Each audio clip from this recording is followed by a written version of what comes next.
Welcome back to another In 60 Seconds. In this one, we're doing 4 smooth, seamless transitions.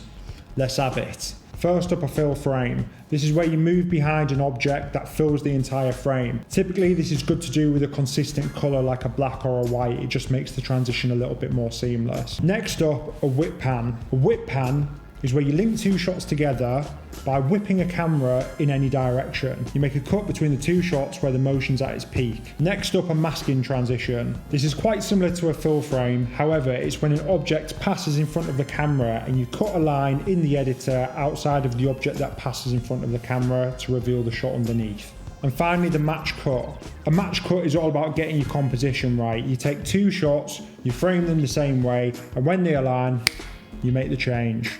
Okay, that's it for this video. If you enjoyed it, I'd be really grateful if you'd leave a subscribe, hit the like button, leave a comment. All these things do make a really big difference. I'd be very, very grateful. But till next time, thanks for coming, and I'll see you in the next video.